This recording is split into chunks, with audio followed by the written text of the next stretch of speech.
Hi friends, welcome to Fatafat serial reviews. Karthika Deepam episode number 20. నిన్న దీప కార్తీక్ ఇంటికి వచ్చేసరికి ఇంట్లో అందరూ పెళ్లి మాటలు మాట్లాడుకుంటూ ఉంటారు. కార్తీక్ వెళ్తాడు లోపలికి. రారా, నీ గురించే మాట్లాడుకుంటున్నామని తాతయ్య అంటారు. ఏంటి తాతయ్య, నా న్యూ రెస్టారెంట్ ఎప్పుడు ఓపెన్ అవుతుందా అని అంటే, కాదు నీ పెళ్లి విషయము అంటాడు. దాంతో ఇంకేం మాట్లాడలేక ఒకసారి పారు వైపు చూస్తాడు. ఆ పారిజాతం తప్పించుకొని అటు వెళ్ళిపోతుంది.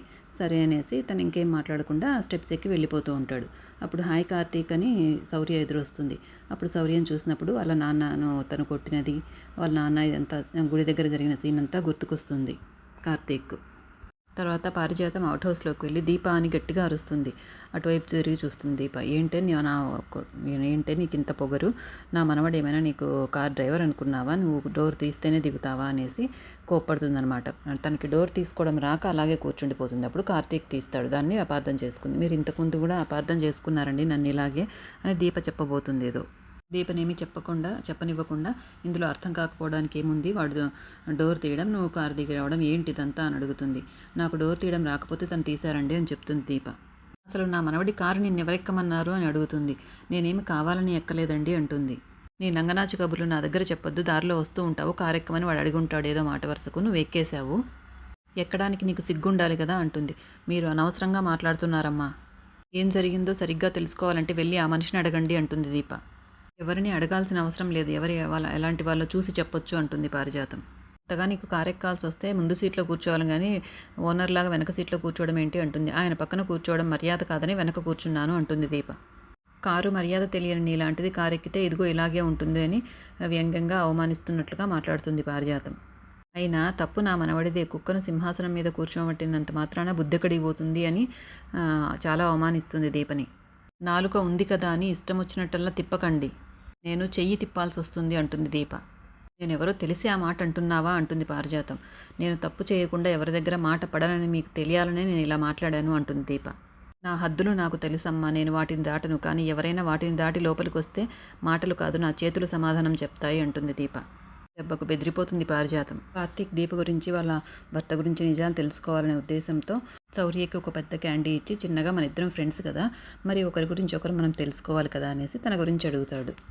నువ్వేం చేస్తుంటావు అని అడుగుతాడు. నేను 2nd క్లాస్ చదువుతున్నాను ఉంటుంది. మరి అమ్మ ఏం చేస్తుంది అని అడుగుతాడు. అమ్మ వంటలు టిఫిన్లు చేస్తుంది అంటుంది. ఇంట్లో ఎవరెవరు ఉంటారు అని అడుగుతాడు. నానమ్మ, నేను, అమ్మ ముగ్గురం ఉంటాము అంటుంది. మరి నాన్న అని అడుగుతాడు. నాన్న కోసమే కదా ఇక్కడికి వచ్చింది అంటుంది. నాన్న ఎక్కడ ఉంటాడో తెలియదు, అందుకే అమ్మ నేను వెతుకుతున్నాం అంటుంది. నాన్న ఇక్కడికి ఎప్పుడు వచ్చాడో కూడా తెలియదా అని అడుగుతాడు. తెలియదు అంటుంది. మరి నాన్న ఇక్కడికి రాకముందు నువ్వు నాన్నతో బాగా ఆడుకునేదానివా అడుగుతాడు. అయ్యో కార్తీక్, అసలు మా నాన్న ఎలాగుంటాడో కూడా నాకు తెలియదు అంటుంది. ఎప్పుడూ చూడలేదు. మా ఫ్రెండ్స్కి నాన్న ఉంటే నాకు నాన్న ఏడి అని అమ్మని అడిగాను. నాన్న ఊరెళ్ళాడు వస్తాడు అని చెప్పింది అమ్మ అంటుంది. మీ నాన్న పేరేంటి అని అడిగితే నాన్న పేరు నాన్నే అంటుంది. అది కాదు రౌడీ, నాకు కార్తీక్ అని పేరుంది, నీకు శౌర్య అని ఉంది, మరి మీ నాన్నకు ఒక పేరు ఉంటుంది కదా అది చెప్పు అంటే, నాకు తెలియదు అమ్మ, నాన్న పేరు నాన్నే అని చెప్పింది అంటాడు. అప్పుడు పాపం కార్తీక్ బాధతో, ఈ అమ్మాయి ఏంటి పాపం కూతుర్ని ఒక్కసారి కూడా వాడు చూడలేదా, పుట్టినప్పటి నుండి పేరు కూడా తెలియదు అని జాలిపడతాడు, బాధపడతాడు.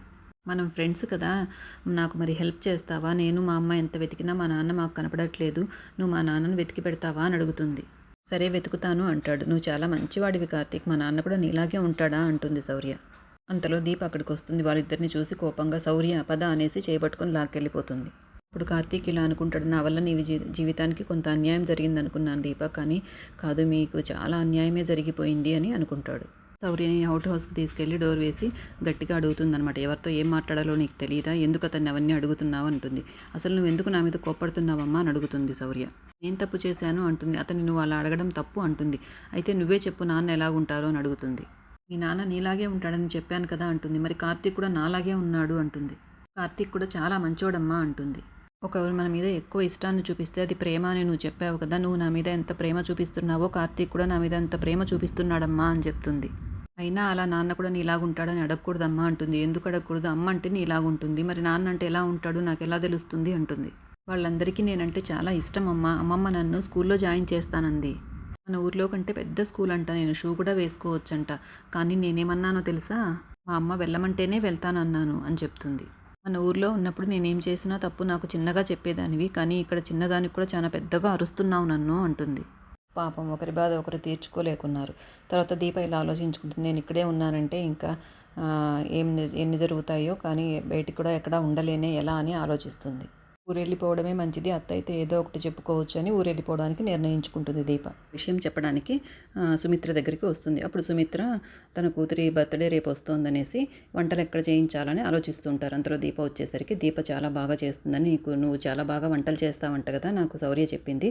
రేపు మా అమ్మాయి పుట్టినరోజు, జ్యోత్స్న పుట్టినరోజు కాబట్టి నువ్వే వంటలు అన్ని దగ్గరుండి చేయించాలి, మేమంతా రుచి చూడాలి అని ఇలా చెప్తారు వాళ్ళు. నాకు అన్నం పెట్టిన వాళ్ళ రుణం తీర్చుకోవాలి కదా అని ఆలోచించి చేస్తానండి అంటుంది. తిరిగి అవుట్ హౌస్కి వెళ్ళిపోబోతుంటే బంటి ఎదురొస్తాడనమాట. ఎదురొచ్చి అటు తిరుగుతాడు ఆమె ఎక్కడ కనిపెడుతుందో అని.